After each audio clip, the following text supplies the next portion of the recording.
Hey, let me live again. Good. Microphone's still working. Okay, cool.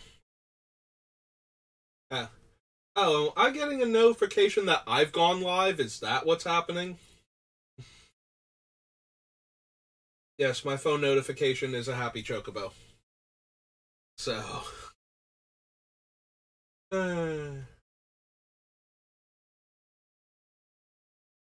So yeah, now that I have Twitch on my phone, I'm getting notifications from Twitch that I've gone live.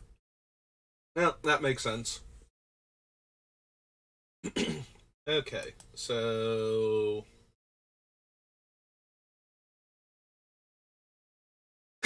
let's see, where were we? We were over here, we were at 73 cards, need 13 more cuts, and the deck is done. And there's a very real chance that the three of the cuts should be Chains, Spirit of the Labyrinth, and maybe Alms Collector.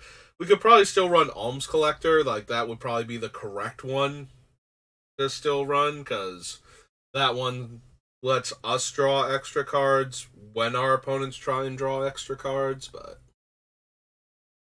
none of them are essential at this point. I don't think. And if we get to the point where those are the only cards that are viable to cut, then we will, but I'm going to try and leave Chains on the list for my personal preference, so this is the part where you should diverge from me if I don't cut those cards and cut them yourselves, because, like, Chains shouldn't be that hard. Most people who aren't using proxies do not have Chains of Mephistopheles lying around, but if that is one of the random, like, super rare valuable cards you have, then by all means feel free to run it here just like I'm trying to. But yeah, from a tactical standpoint, like I was going over in the last one, it's very much the turbostasis concept of it doesn't matter how many cards your opponent has if they can't use them. And right now our deck is very focused on the can't use them aspect of the game. So it is entirely possible that those three cards just need to go. But I don't want to. And it's my deck, so.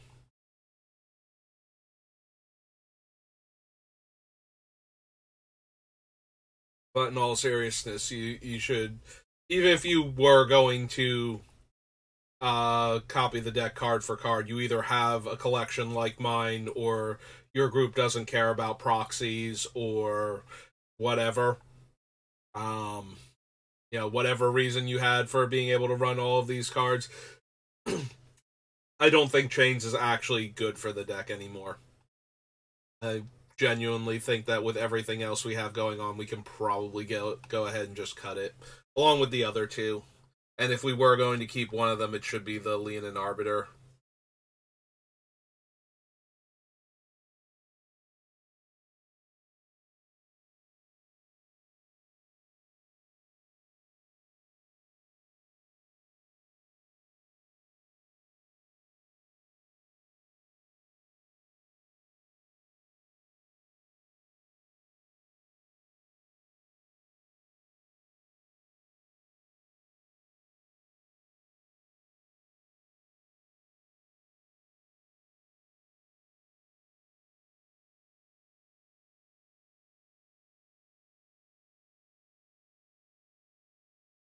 Mm.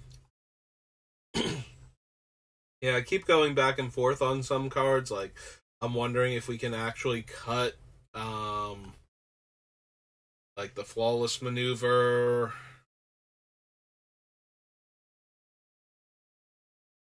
Because we have some creatures that are worth protecting, and that's what's keeping it in. But we also have a bunch where it's just like, yeah, they're doing their thing and they help, but if the rest of the pieces aren't in place, I don't need to bend over backwards protecting them, and I'd rather save the other pieces. So that's where things like Cosmic Renewal and the Hourglass Pendant come in. So we don't necessarily need Flawless Maneuver, but it's not terrible in the deck. We do have creatures that are helping stop our opponent's stuff from happening. So if we can protect them, we're doing okay. Yeah, we kind of like to keep something like Elish Norn on the battlefield, like Mother of Machines Elish Norn. We might be able to cut Brilliant Restoration. It is super hard to cast when we have our prison pieces in play, like if we need to get back some of them while we have others. And if we get back all of them at once, we just spent 7 mana, so we probably have most of our lands tapped when we bring back Static Orb or Winter Orb. So it is nice to be able to get those back, but we will definitely be locking ourselves down first and foremost, because this is a sorcery we're casting on our turn. As opposed to those sorceries you flash in on other players' turns, which is a thing, so it's just not normally a thing in white-black. It's normally in other colors. But yeah, I think we can cut Brilliant Restoration. Like, that is not the card I need to get caught back up. If we lose too many of the pieces while trying to set up, it's like, okay, turn 2, play this one, turn 3, play that one, turn 4, play this one, and we haven't quite locked down the game and somebody blows all of our artifacts and enchantments up. And it's like, okay, well, we do kind of need some of those back, but at the same time, Brilliant Restoration is not the best way to go about it. Although, what do we have? We have Hall of Heliod's Generosity to get back enchantments slowly. But we don't really have a way to get back artifacts anymore, is the issue. Because if we cut Brilliant Restoration, and we cut the Treasury Thrall, and we never put Open the Vaults into the deck, like, what does get back our... And we cut, Sun Titan... I don't think we have a way to get back dead artifacts now. And I don't want to run Argivian Archaeologist, I don't think. Because I think he's like 2 mana to activate too. Right? Yeah, white, tap, return, and he's like a 3 mana 1/1 on top of that, so that's not super helpful a lot of the time.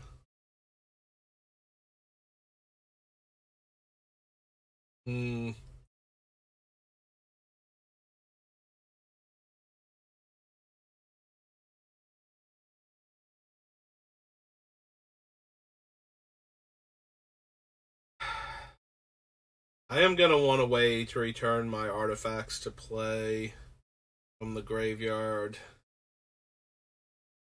Because we can't just, like, if somebody blows up Mycos and Flatus or something before we find Karn, although that's a whole different problem if they blew up multiple artifacts, but you know what I mean? Like, if somebody makes us discard Mycos and Flatus or destroys it because we cast it or whatever, because they didn't want me to find Karn in time, then we don't have any way to get back artifacts, I don't think, anymore. And only one reusable way to slowly get back enchantments.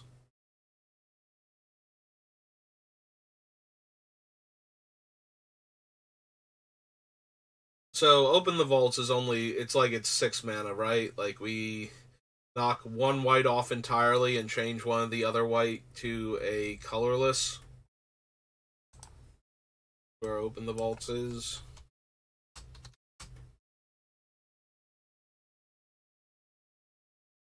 Gates, Omen Paths, and Open the Way.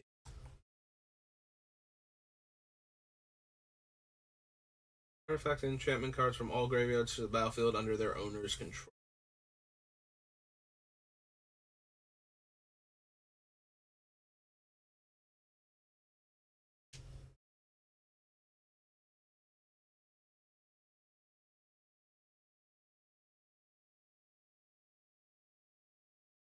And there's nothing else really that gets back multiple artifacts in white, I don't think.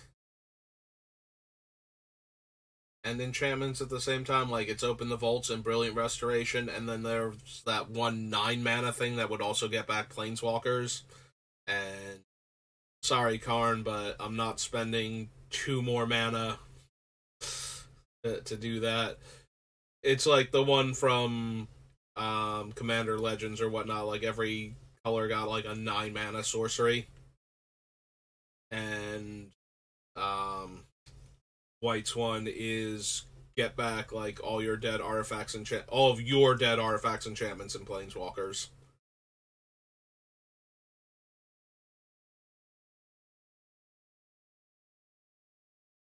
Back on this cookie while I think. Yeah. Oh wait, no, it's Neon Dynasty.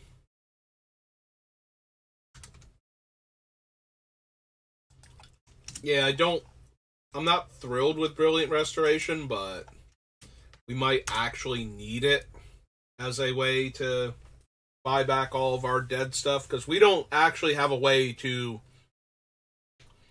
put cards from our graveyard back into our deck either, other than all of Heliod's Generosity putting enchantments back on top. So that's actually a problem for this deck. If we lost something important, we would not be able to get it back. And we are essentially a combo deck. The only difference is the combo does not kill our opponents. The combos lock our opponents out of the game so that we can kill them whenever we want to with whatever we have lying around, basically. So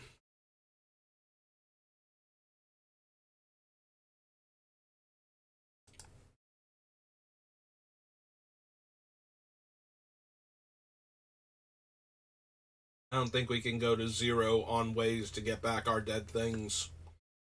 Specifically being able to get back, like, artifacts.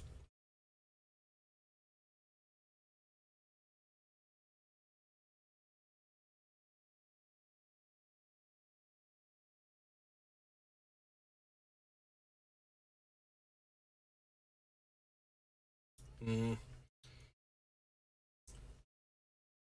Yeah, it's too risky, too bad a deck design flaw to let our opponents kill all of our stuff, not have a way to get it back immediately, and not ever be able to get it back because of that, so.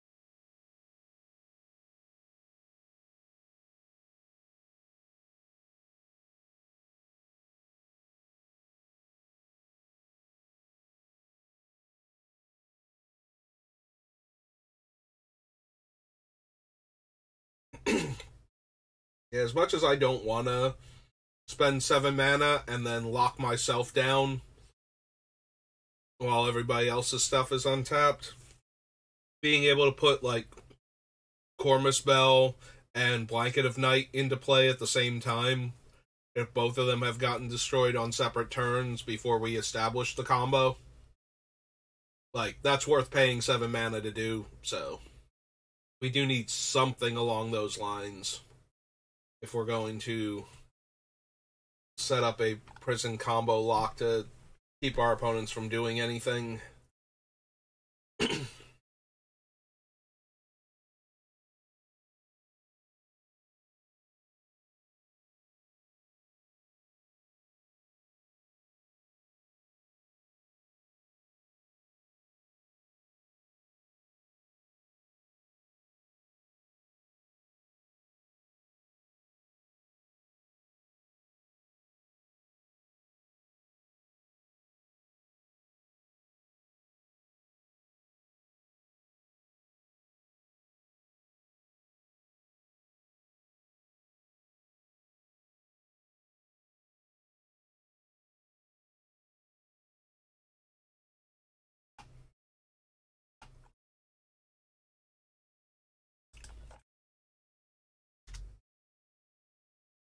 Is there any other removal I can cut?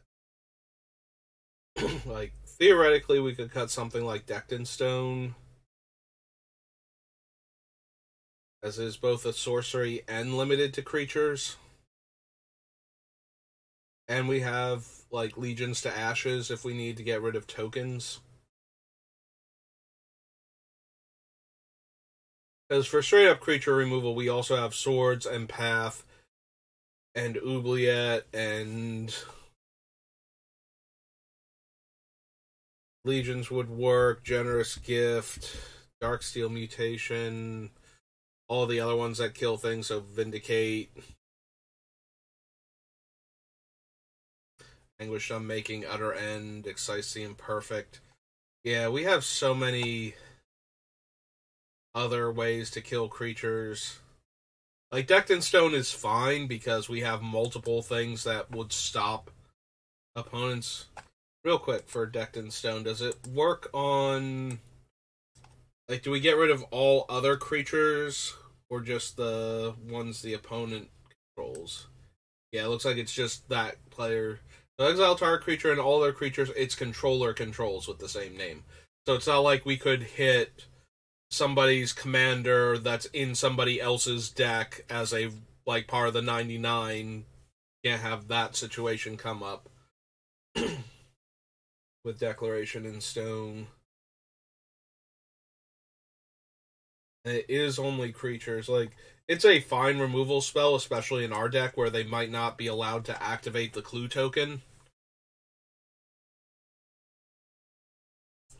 But at the same time, we have two other more efficient ways, like to get rid of the same single target creature, and one other way to get rid of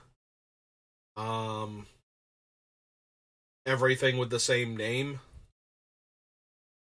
that one player controls. Although the nice thing about Decked in Stone versus Legions to Ashes is Decked in Stone works against clone effects that are all cloning the same creature that aren't tokens. Like, if you cast one clone and copy this thing, we actually get to kill the clone and the original copy. You know, if like a stunt double or a spark double or anything along those lines shows up, where it has the same name as the card. Decked in Stone will work to get rid of all of those, but I think that's a narrow enough benefit compared to the versatility of the other cards that we can probably get Decked in Stone out of the deck also.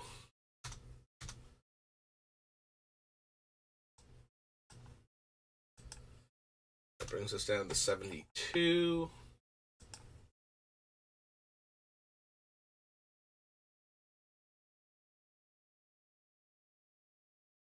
Okay, 12 more cuts.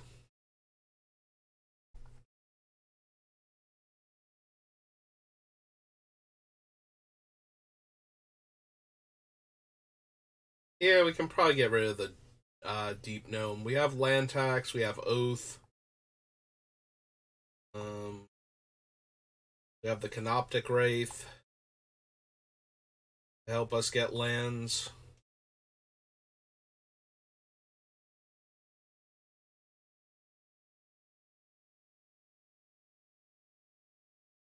Have anything else that helps us fix our mana?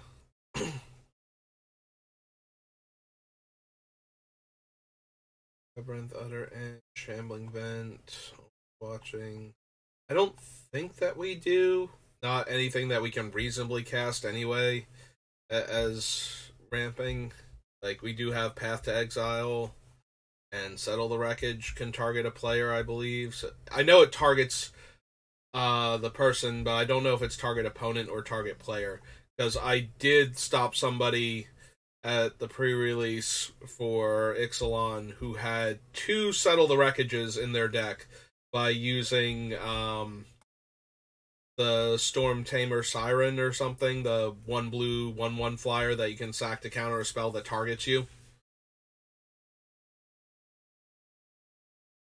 Yeah, I had that, and I had the boat that flips into the land that can get permanents back from your graveyard.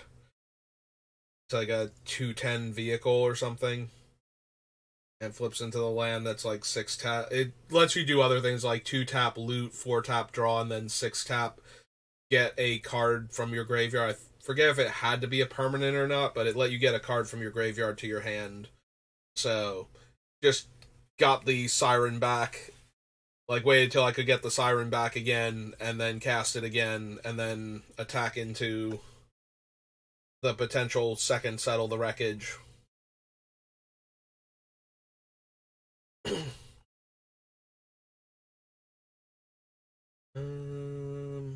Got an Archangel, Brilliant Restoration. We already decided kind of has to stay. Really want to keep Norn because she shuts off all comes into play abilities, not just creatures like some of our other cards, but I still want to keep the other ones that are shutting off creatures too. Creatures are the most common ways to trigger value from comes into play effects, with lands being the second for landfall. So if we can just keep punishing our opponents for relying too heavily on those type of effects as their removal and whatnot. There's a Deep Gnome, so we can go ahead and cross that off, I think.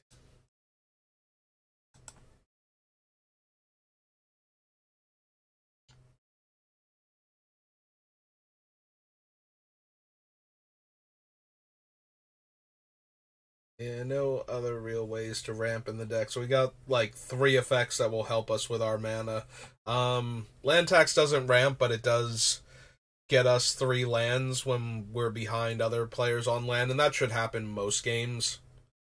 So that's fine. Then past that, we don't really need much else. Like the Oath of Lieges will help us catch up also, and the Canoptic Wraith is just a way to get 2 lands out of our deck. Notably, the Canoptic Wraith does not fix us if we've stumbled on one of our colors, since it is a colorless land ramping card. It does, like, both of the lands that you get have to have the same name as a land you control.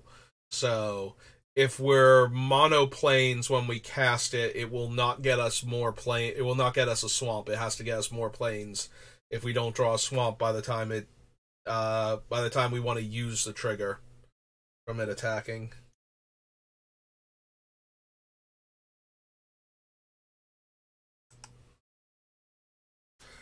So 72 now, 12 more cuts and the deck is good. And we've got like 40-ish minutes. Can we get there? The answer is I genuinely don't know. This one's been a very, very rough but very interesting, like, what do we cut here type of build.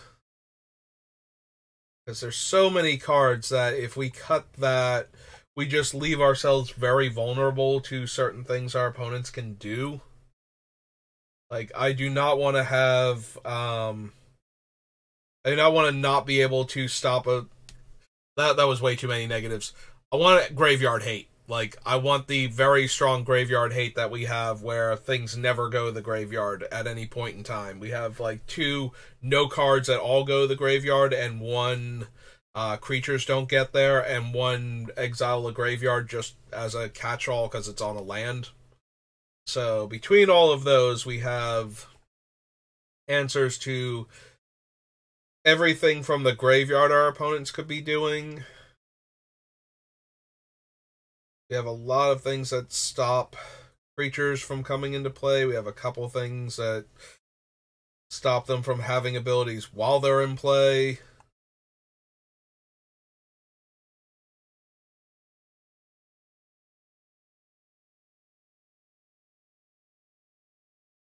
Yeah, I think right now the things we are most vulnerable to are creature static effects that, technically all permanent static effects that stop us from doing what we're trying to do. So, like, static effects, upkeep triggers, that would be bad for us. I'm thinking, like, I forget what its name was. It was really big when I first quit Magic because it was during Mirrodin block. There's, like, a worm that makes players sacrifice artifacts on their upkeep. Like, something like that would be really bad for us if it got into play and stayed there for a while. Because we cannot afford to lose our prison pieces that are artifacts to something like that, so... I feel like it's one of the Slagworms, but I'm thinking of cards like that. That's where we're at our most vulnerable, because that is the one, like, we are relying too heavily on that type of effect. We can't Humility, because we need our creatures to have their effects to lock the opponents out, so that is one of the few places we are very vulnerable, is any permanent that has an ongoing static or repeatable trigger effect that's not costing our opponent's mana to use. Like, things with tap activating abilities or that need to attack, we kind of have ways around that, because we have ways to force them to come into play tapped and then stop them from untapping, so a lot of but very small creatures that have those type of abilities also do work. Oh, that's true. We've got Linvala, so tap activated abilities don't matter. It's attack triggers that on small creatures that are also kind of problematic. Right, our commander. Our main way to shut off tap activated abilities of small creatures. That way we don't have to worry about them. Yeah, I kind of glossed over this because we don't build specifically around their effect. Like, that is not our purpose here, is to build around this effect so much as it is to use that as another prison piece that happens to work well in the deck. But yeah, that is still a thing that we're not vulnerable to. So it's static effects, triggered effects, and on smaller creatures, attack triggers are going to be like the biggest thing to get opponents out from underneath everything that we're doing.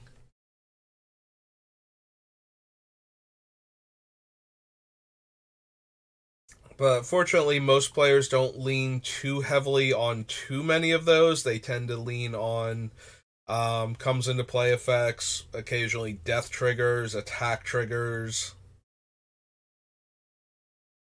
tap activated abilities. Like, if all of those don't work consistently,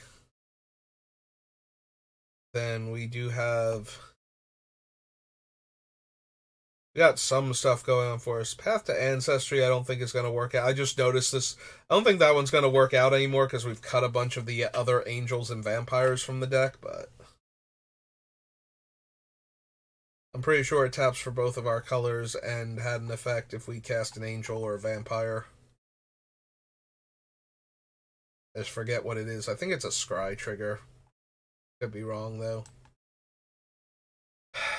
Alright. We're still sitting at like 72. Still need 12 more cuts. I am not really seeing anything spell-wise where it's just like, yeah, no, we should probably cut those. Those are probably not going to do great in our deck.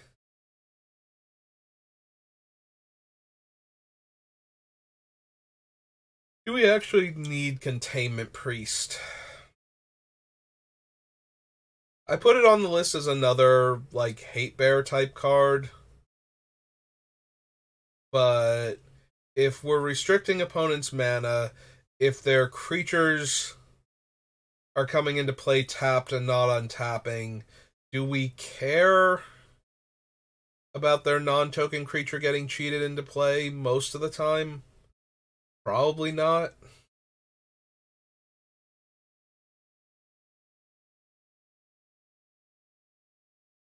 Like, yes, it's a powerful effect, but it's not something that I'm super concerned about.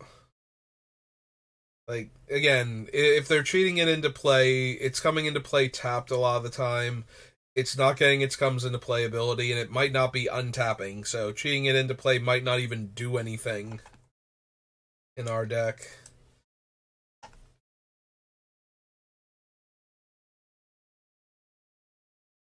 And we are looking for cuts.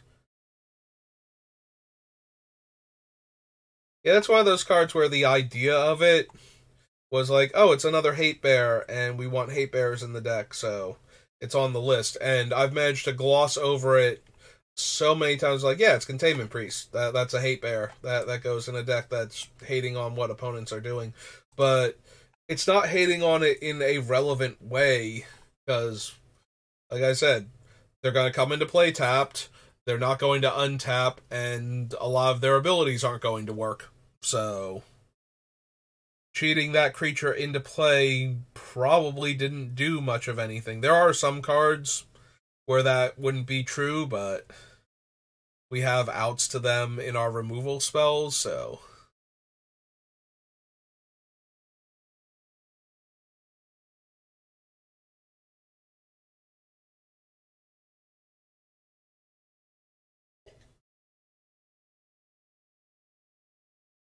Okay.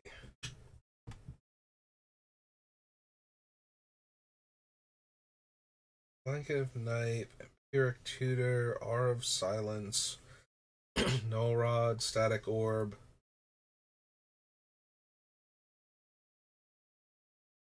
Yeah, now I'm looking for any other cards like the Containment Priest, where it's just like, we put this on the list, and I kind of know why it's in the deck, and I keep glossing over it, looking for other things. Is this actually a card I should be considering cutting? Do you still want to stop our opponents from being able to kill us, and taxing them when we have things that don't let their lands untap still seems fine? Like, it is cutting off an avenue for them to attack us on comfortably, so. And we're down to the Windborn Muse, Ghostly Prison, and Archangel of Ties. And the Archangel I want to keep as long as we are going the Always Watching and Drum Bellower route, where it gets to attack and they don't get to block for the same reason they can't attack us. So, Transfixer taps down our artifacts so that we can untap all of our things for a turn. Rule of Law is stopping players from casting 2 or more spells in a turn, which stops most combo decks from even functioning. Like, you can't Storm, you can't Consultation plus Thassa's Oracle. So, I think I'm okay with keeping Rule of Law in. Mycosynth Lattice combos with Karn to shut off their mana production. Ghostly Prison is the second of the 3. Suppression Field is the only way we have to tax Planeswalker activate abilities, and there's only one other card in our deck that can stop those. But it also restricts what opponents can do with any other activated abilities that we're not shutting off with Drana and Linvala. So, and suppression, or not suppression, the Null Rod, Stony Silence, Karn thing. So basically, activated abilities on lands, enchantments, the loyalty abilities on planeswalkers, any activated ability granted by like an emblem. There aren't that many, but they do exist, I believe. I know there are emblems that are triggered abilities, and obviously ones that are just static effects. I think there's 1 or 2 that give you emblems where it's like, and at any point in time you can pay this to do this thing, and those would be activated abilities that aren't mana abilities. Like Karn giving all of your, or Koth giving all of your mountains tap, deal a point of damage, or the Karn that gives all of your artifacts tap to deal a point of damage, although they're artifacts, so they are getting shut off by the other things. But like Koth giving that the pinging ability to mountains, this would make it cost 2 more per ping they wanted to do, so it goes from tap deal a point of damage to 3 tap deal a point of damage, because you're tapping 1 of your lands for the ability and 2 to pay for it.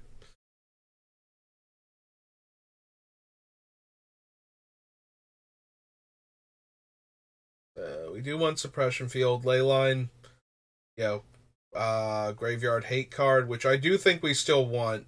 We want to shut down combo decks that can kill before we can completely lock them out of the game. So if they're one focal point for their combo, like in this case, yeah, like, I'm a big fan of the Ashnod's Altar, Nim Deathmantle combo. So things like that where something has to go to the graveyard and come back constantly.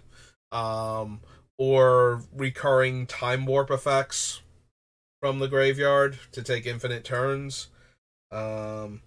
Anything like that, plus it shuts off aristocrat style decks where their creature going to the graveyard is what's killing you without having to get the Hushbringer into play. So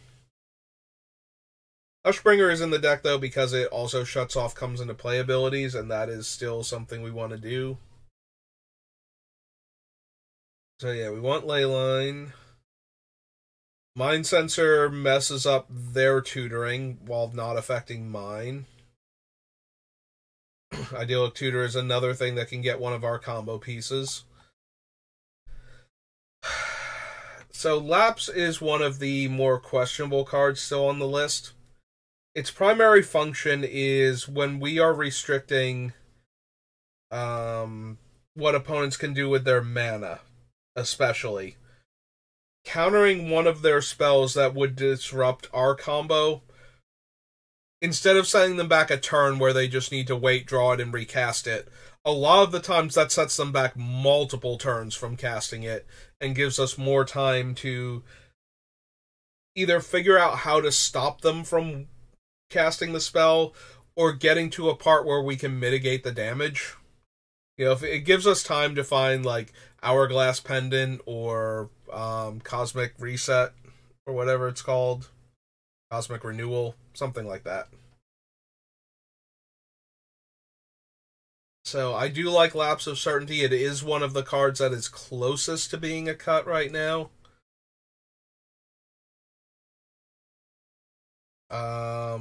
Arbiter stops players from searching. It does tax them to give them the opportunity to search. So it's still not perfect, but between actually caring about taxing them to the point where they might not be willing to pay for certain things, like obviously if they're going to cast a Demonic Tutor and they have the mana, they're paying, but they're not going to, like, if I path their creature and they'd have to tap 2 of their lands to get a land from their deck into play, and they're hurting for mana because their lands aren't untapping normally, then it's probably a bad idea to actually search, like, to pay that too. So things like that go from having a minor drawback to having no drawback. So, and we have Winds of Abandon and Settle the Wreckage in the deck also. So all of those let opponents get lands out of their deck as the reward for us killing their things with white cards as opposed to, you know, other colors. But yeah, that's a trade-off I'm okay with making. And between the Arbiter and the Mind Sensor, we can really restrict what they can actually do. The Mind Sensor, though, like, if they get to search once, they only have to have a land in the top 4 and they'll be fine. So with Leon and Arbiter, though, it might actually stop them from being able to search at all. And then, of course, we have our third anti-search card in the Opposition Agent coming up. Torpor Orb to shut down comes into play abilities. Stony Silence to shut off artifacts again. Blind Obedience is another card where it's close. It is a cheap way to get their creatures into play tap, though. Like, we basically have a 2 mana, 3 mana, and 4 mana way to stop opponents' creatures from coming in untapped. And then, depending on which one it is, like, the 2-drop also locks down their artifacts for a turn. So, until we can get, like, Stony Silence and whatnot online, we might just use this to, you know, they cast a mana rock, but it comes into play tap, so they don't get the mana that turn, and that buys us more time to find one of our anti-activate abilities on artifacts cards. That is, like, Blind Obedience is another one that's kind of on my short list right now. Because we have cards that do the job better, but they are more expensive is the issue. Like, if Blind Obedience was artifacts, creatures, and non-basic lands, I don't think we could cut it. I think that would be too good in the deck, because that covers enough of what Kismet is doing that it's a half the mana cost Kismet at that point, and I am A-okay with that. Spirit, again, the card draw ones, the anti-card draw, we can probably cut if we really want to. And I'm getting way closer to that point now, because we're hurting for these last, like, 12... Oh, excuse me, last 12 cuts, and they are not coming easy for this deck, so we have to take the cards that we can get, and as sad as I am to cut Chains, we're probably cutting Chains. I already made a good argument for it, and I made an emotional argument against it, so I think we need to let the logical argument win and make the better deck. As opposed to, like, you can let the emotional argument win and play the cards that you have fun with, and that's perfectly valid, especially in a format like this. Like, don't even kind of feel bad about that one. Like, I'm running suboptimal cards because I like the suboptimal cards. Then yes, run the suboptimal cards. Like, it is way more important that you are having fun with the deck that you are playing than that you have the absolute best deck possible. I have fun by playing the deck that can win, but at the same time, I also like to play the deck when it's going to win the way it wants to, which is why I tend to focus super hard. Isn't this supposed to be Volkmira, not Valmira? Pretty sure I misspelled the shield's name. Also, Valmira is a real word. Maybe it auto-corrected, because I'm pretty sure it's Volkmira. We'll worry about it later. Anyway, it's way more important to play the cards that are making you happy while you're playing the deck. Like, if the deck wins but you're not enjoying it, then that's not a good deck. Especially, that's not a good deck if you're playing a casual format like Commander. If you're playing on the Pro Tour, then yes, play. If the deck makes you miserable but wins you all of the games, play that deck because you're playing for money. You're playing for a big pile of money and a trophy and, you know, fame in the Magic community, like, which can actually be parlayed into more money. So, by all means, if you're playing in, like, high stakes competitive tournaments, don't play for fun, play the deck that will win. This is Commander. Even competitive EDH has a certain amount of leeway, I think, but in competitive EDH you still probably want to optimize at all points in time. But you gotta have fun optimizing then. And I think the same is true for tournament Magic. Like, unless you are very good at it and so you keep grinding it because, you know, you're grinding money, it's the same as any other job, it's just weird at that point, then, you know, for Commander, we're here to have fun. And sometimes having fun means building a deck that crushes your opponent's will to live and does not let them have fun. And sometimes it means building a silly deck that's doing its own cool thing, and if the opponents can stop it, oh well, they stopped it, but we're gonna go all in on doing the fun, cool thing, so.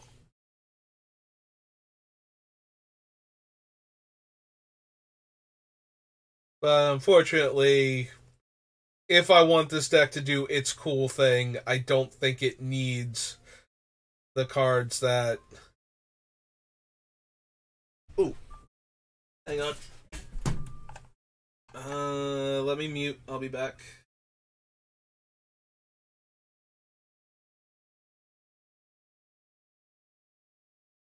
Hang on 1 second.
Okay, I'm back. Also, I don't know why it took my brain kind of froze up. It's like, oh, I need to mute things so that way I can answer my phone. And then it's like, you have a button on your microphone for that. It's like, right, that button. That button that I always use to mute it at all other points in time. That button, yeah. Let me forget that button exists. Let me go searching through my OBS to turn off my microphone for a second. I'll be okay. I promise. Make sure I'm still talking like I thought I was, and it does look like I am. Okay, cool. Yeah, it's just my mom. Also, I did not think about this, but since I have copyrighted music as my ringtones now on the phone that's back here, that might become an issue if, like, because I picked, like, songs that I like from, like, Final Fantasy and Kingdom Hearts and whatnot, so getting calls from friends and family might actually become a problem if I let it ring too much, and it's like, oh, hey, by the way, at, like, this point in your video, you played some copyrighted music for, like, 10 seconds, and it's just like, no, that was my ringtone. Yeah, well, it's still copyrighted music, so we're gonna have to ask you to not do that. Sure, whatever. So that'll be fun later on when I have a copyright claim on this video because Dearly Beloved started playing. Anyway. Get some order. Alright, so we were making the argument for every card that is on this list, and then I scrolled down a whole bunch.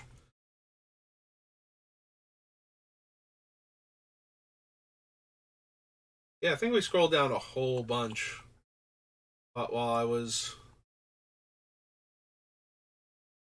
Right, we were on Spirit... Right, I was talking about Spirit of the Labyrinth, and I think I just started scrolling while discussing the idea of not running the cards and the idea of playing things that make you happy versus the, air quotes, correct card to play.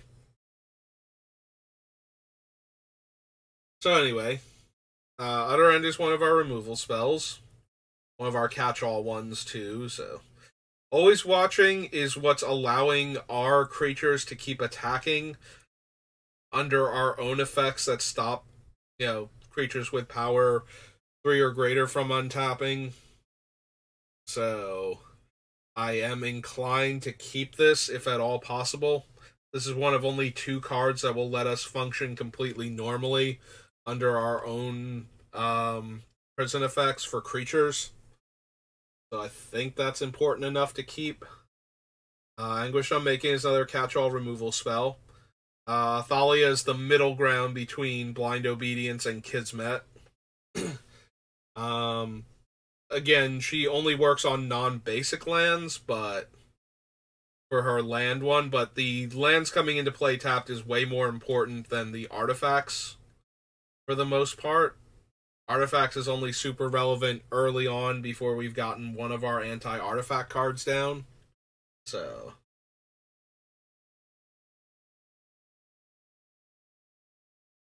I still think we do need her, though, for the same reason we need the other 2. And if one of them's going to go, I think it's Blind Obedience, because it's not hating on lands of any kind. Settle the Wreckage is one of our mass removal spells that doesn't affect our creatures. It only affects one player, the player that's currently attacking us, but assuming that a player took the time to attack us, I'm more than willing to settle with them. Technically, we can settle, I think, any player, right? Like, if somebody's attacking somebody else, but we want to get rid of all of the attacking player's creatures. Yeah, all attacking creatures target player control. So we can actually do that if we wanted to. Like, if somebody else had some random prison pieces that were helping us and they were being attacked, we could, settle on their behalf. So that's fine. The Immortal Sun is the other thing that shuts down Planeswalkers, which we do not otherwise do.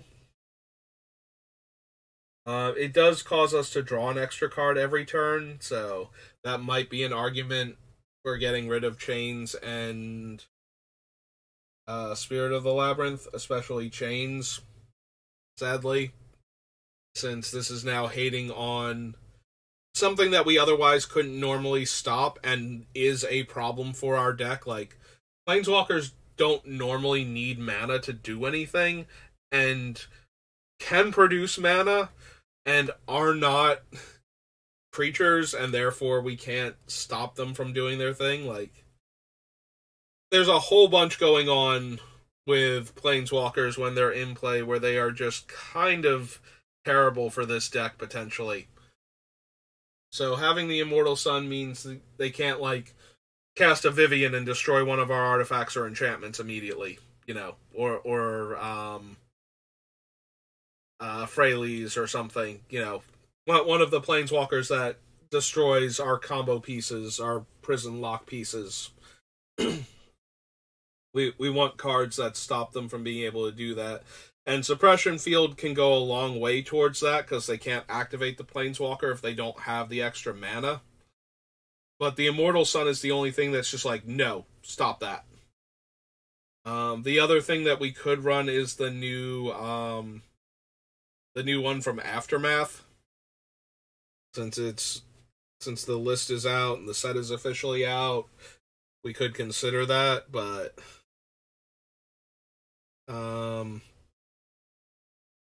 I think I would rather just go with the Immortal Sun, especially if we do wind up cutting the 3 anti-card draw cards. Or at least the 2 of them. Twilight Prophet is one of our very few ways to get card advantage. And I usually, like, half joke, but I'm not... Like, I say it like a joke, but it's been very true for me. Like, my personal experience has always been Twilight Prophet never draws cards. I've seen it happen exactly once. Twilight Prophet comes down and explodes immediately. I do not ever see this stupid vampire get any cards into any player's hands, except literally that one time for one turn cycle. So, Twilight Prophet is a way for us to get more cards into hand without actually drawing them, technically. And because of all of our other things that are going on, even if opponents want to get rid of it, they might not be able to. Like, they can't focus on Twilight Prophet if, like, 3 other creatures are stopping them from doing anything else at all. And they need to get something off of the table so that they can start functioning like a normal deck again. Twilight Prophet is not that card. So, it is way more likely for the Prophet to survive in this deck than most decks. Karn shuts off our opponent's artifacts, and more importantly, with Mycosynth Lattice, locks our opponents out of the game entirely without locking us out of the game. Like, there's almost no cards that can add mana without being activated abilities. So, if we turn everything into an artifact and no artifacts can activate their abilities, there are almost no cards that can produce mana for our opponents while Karn Great Creator is in play. So, that's one of the biggest combo pieces we have for completely shutting everybody else out of the game. And unlike the other 2 artifact hate cards, Karn does not affect us. So, we don't have to be overwhelmingly ahead when we put the combo into play to win the game from there, the way we would if we tried to do this with Null Rod and Stony Silence instead. Hushbringer is another one of our ETBs don't happen, but also is a backup death triggers don't happen in case we don't have one of our anti-graveyard cards already. This one will shut off Aristocrat-style decks. And, you know, important death triggers that just happen to be in other players' decks where it's just like, oh, I didn't want to load up entirely on comes into play effects in case I run into Elesh Norn, so I also have some death triggers for getting rid of problematic artifacts and enchantments. It's like, yeah, you want to You want to have a backup way to do that. Heliod's Intervention is one of our best anti-artifact and enchantment cards. Drana Magistrate. This might be another one. He is a hate bear. His primary thing is that he stops opponents from casting spells from anywhere other than their hand. So his main thing is that they can't play their commanders while he's out. Commanders can't be cast from the command zone, so most players will just not have access to their commander while Drana Magistrate is in play, which can be a huge thing depending on the commander.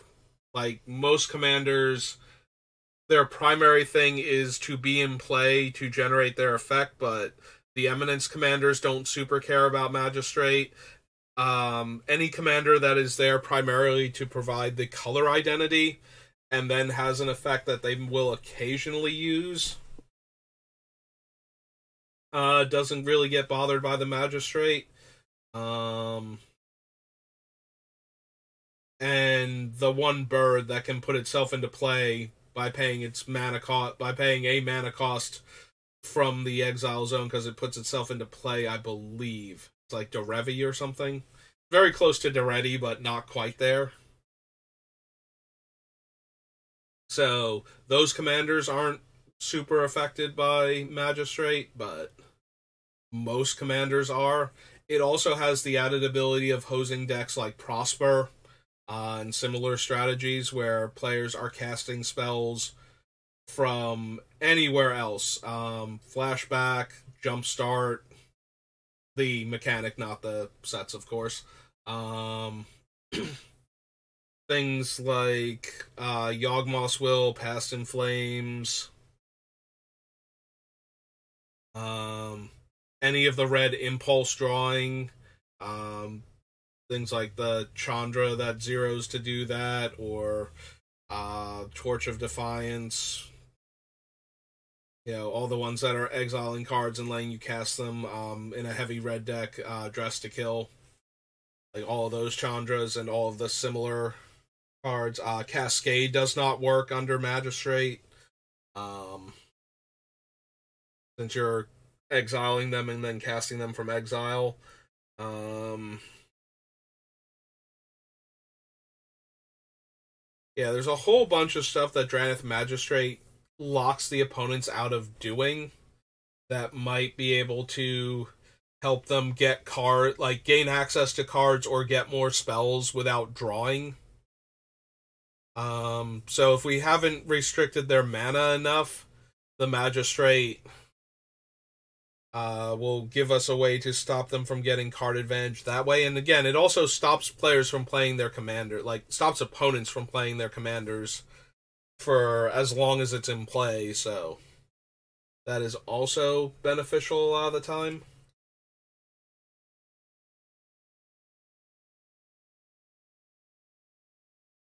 Alright, we're coming up on the hour mark again, so let's just continue this pass through, and then once we're at the end of it, we'll call it there. We'll see if I can find anything else that's questionable to come out. Archon of Emeria is a backup, the White Enchantment Rule of Law. I'm thinking of Arcane Laboratory and can't remember Arcane Laboratory or that the white one is called Rule of Law for a second. So it's a backup Rule of Law, and also has the opponent's non-basic lands enter tapped clause, like the back half of Thalia on her comes into play tapped thing. So both of those are acceptable, and it's also a 2/3 flyer, so we can use it to deal damage, and it's small enough that it will untap underneath all of our things while still being, a reasonable body and an evasive way to peck in for damage while opponents are constricted on what they can do. Redain. So her front face, the snowlands coming into play tap should almost never matter. There are players that run snowlands either because they prefer them or because they actually have a function in the deck, and so Redain will work very well against those players, but that's not worth the consideration. The already high casting cost non-creature spells becoming even more expensive, though, is way more relevant. Since a lot of the ways opponents will have to get rid of all of our artifacts and enchantments are going to be 4+ mana non-creature spells, making those spells even harder for them to cast can buy us a ton of time. And that's on top of Redain being, again, another 3 mana 2/3 flyer, so she gets underneath all of our can untap effects and gets to attack in for like 2 points of chip damage a turn. Volkmir, it's still a thing that I might possibly cast. All of our stuff having Ward 1 makes it that much harder for opponents to destroy our things with targeted removal when they're already being constricted on mana, so that is a thing. Also, preventing one of the damage to me and my things might be relevant against certain decks. For the most part, Redain is going to be her front face, but the idea that Volkmir can do these things on top of that makes me want to consider it.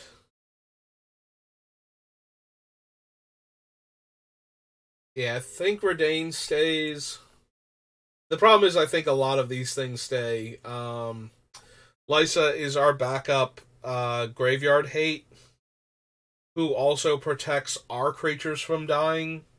So if somebody kills one of our other hate cards, they kill the Dranath Magistrate so they can cast their commander, we'll at least be able to redeploy him on a later turn.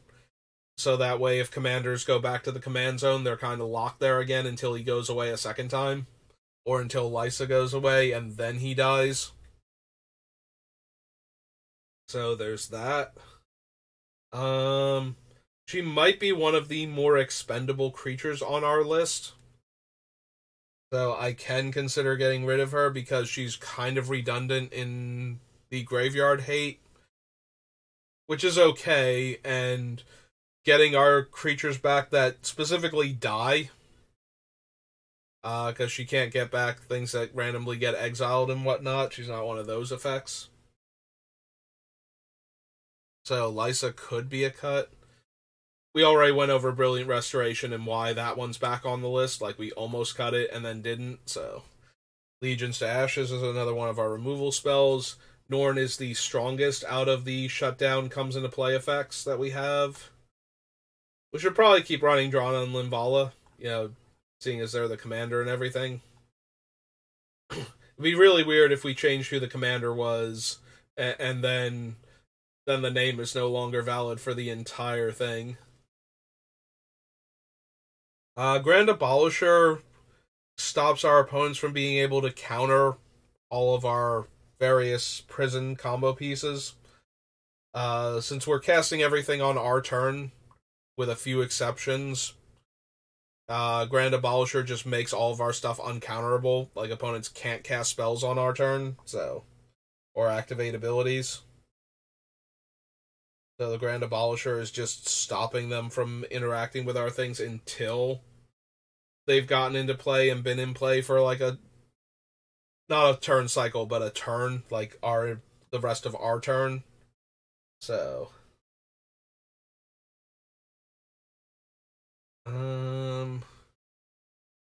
the Griff is another comes into play abilities thing.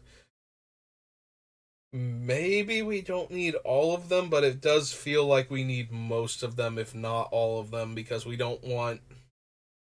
Comes into play abilities are like the easiest way to have something that destroys one of our artifacts or enchantments and breaks up the prison lock that we're establishing, so I would like to prevent that. Like, that and targeted removal are our two biggest problems, and cutting one of them off consistently and having outs to the other one are kind of where we're at right now, so I guess comes into play abilities are the second most common way to get rid of our stuff. Actual pinpoint removal spells in most decks are the primary way. In Garrick's Wake is one of our mass removal spells that just kills everything. That's not ours. Like, creatures and planeswalkers both go, so. We do have other cheaper wraths, but they don't hit planeswalkers. And like I said, planeswalkers can be a problem if they're left unchecked and we're not doing anything to stop their activated abilities, so. It is a lot of mana, though, and we might possibly have shut down our ways to generate mana consistently. Like, we might not have the Auriok or the Blink Mothwell to tap a Winter Orb or a Static Orb, so getting to 7 mana might be a problem. Archangel of Tides is the backup to our Windborn Muse and our Ghostly Prison, and maybe that's an argument for cutting the Windborn Muse then, because the Archangel also, once we can go on the offensive with it, either because of the Bellower or the Always Watching, will let us stop opponents from being able to block. Keep in mind that that is only true if they have no mana available. If they have some mana, then they can block that many times with the Archangel. But if they still don't have good blocks at that point, then that's perfectly fine. But you will get into positions where, like, having the Archangel doesn't automatically stop the opponents from being able to block. It's if they have no mana, so, don't forget that part. That part's important.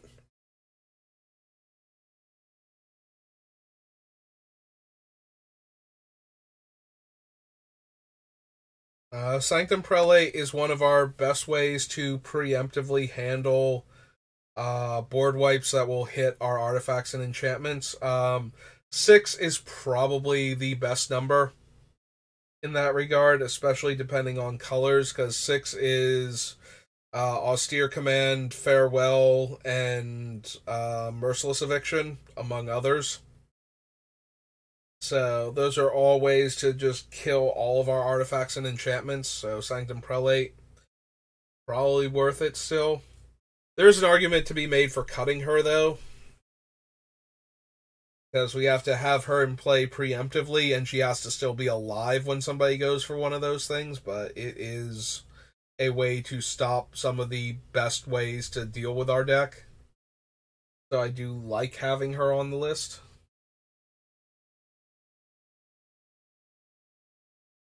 Huh. So I just noticed this out of the corner of my eye. When I went live before for my first stream for today, it left out my name. It just says, is live. It's like, Stream Elements, is live. Streaming Magic the Gathering, building Drana and Linvala Part 19. And then the one underneath that has the highlight for my name, and it's just like, wait, what? Stream Elements? Stream Elements is trying to take over my stream? Is that what's happening?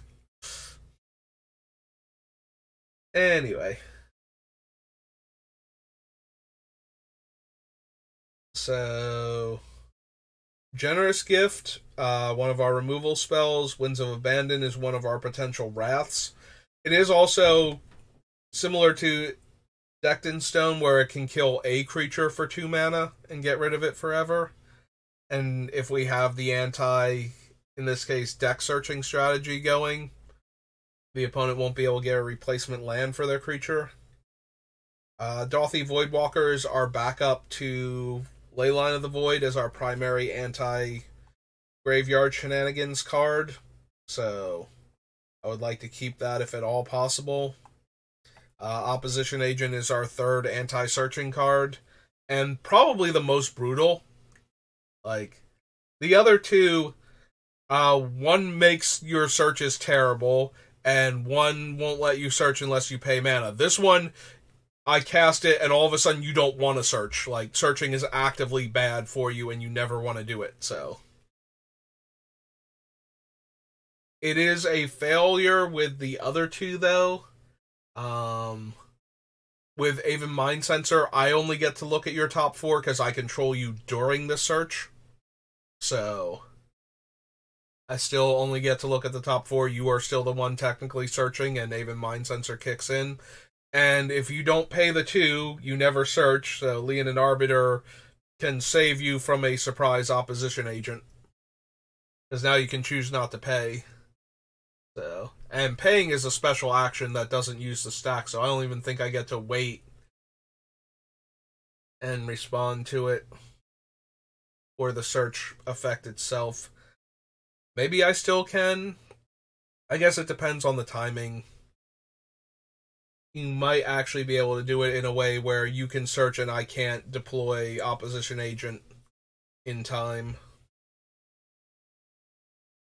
Darksteel Mutation shuts down our opponent's commanders by going on one of them. Alms Collector is the anti-card draw where we get a little bit of card draw, and therefore might be one of the better card draw effects to leave in if we were going to. Yeah, if we cut Chains and Spirit of the Labyrinth. Although I can see cutting the Alms Collector also at that point. Teferi's Protection. Teferi's Protection I like because it phases out. Although, hang on. No, phasing out won't help, will it?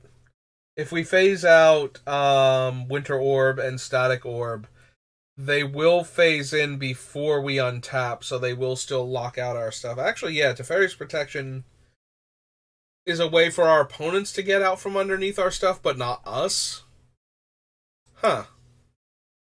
I was not thinking about this card properly. Okay, this is why we're doing this thing now.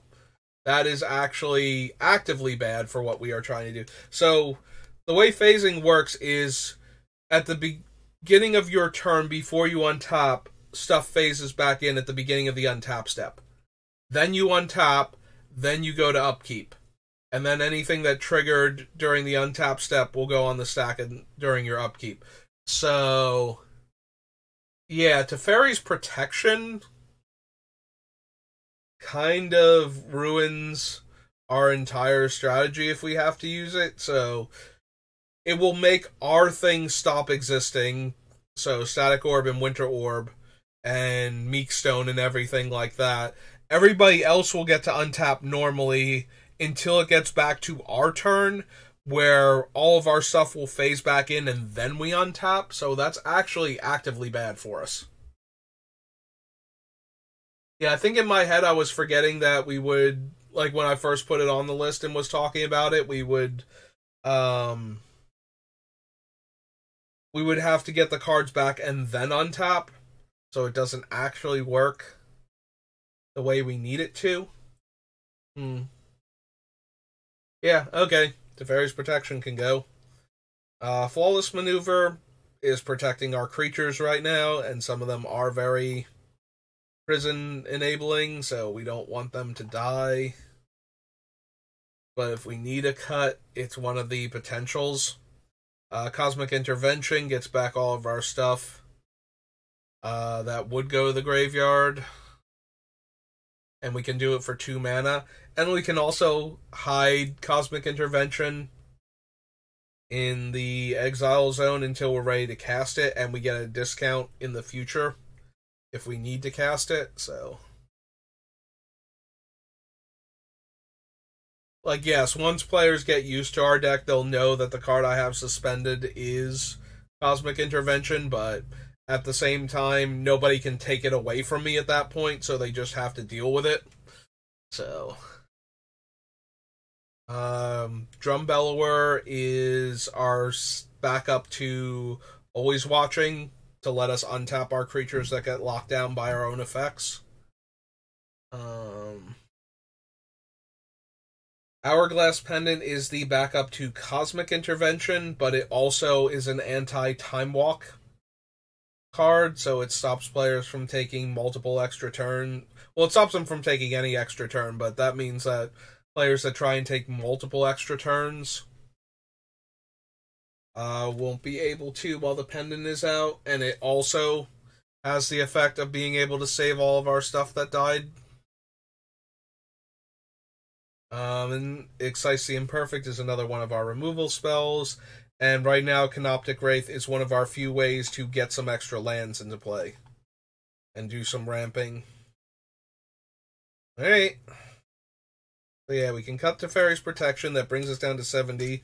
So next time, we will try and get the last 10 cards gone, but my voice is starting to go. I need to call it here. So thanks for watching, and I will see you next time. Have a good rest of your day.